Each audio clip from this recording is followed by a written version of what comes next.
For split jerks, a couple of positional things we can work on. We know a very common fault is that people's back leg locks out or the foot turns out and flattens, or both. So we end up in that position where we're locked or turned and down, or all of it together.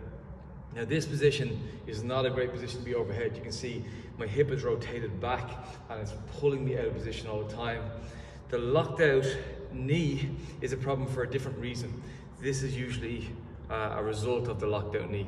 If we can get their knee to bend a little bit, we know we solve a big problem, which is the pelvis. So if I have my knee bent, my pelvis can sit fairly neutral with my body. I can have freedom to tilt like almost like I will in a squat if I need to, but it's integrated into the rest of the spine is the point. Once I straighten my knee out, you can see that it starts pulling the pelvis into a tilt this way.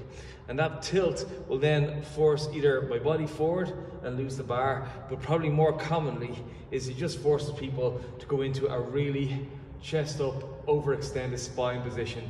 And that can then have a knock-on effect of very hard to lock it out and keep it under control. Lower back can get sore, and they're just less confident in catching something heavy because they sense that they're not in a safe position. So explaining the connection between a strong spine overhead position and that's facilitated by this bent knee is important. And the reason they don't want to do it is because they don't feel confident in their legs, and they need to start developing that leg strength and that leg confidence so that they can hold their weight. They're not looking for that mechanical lockout, which is stable, but it's not really helping the whole position very well.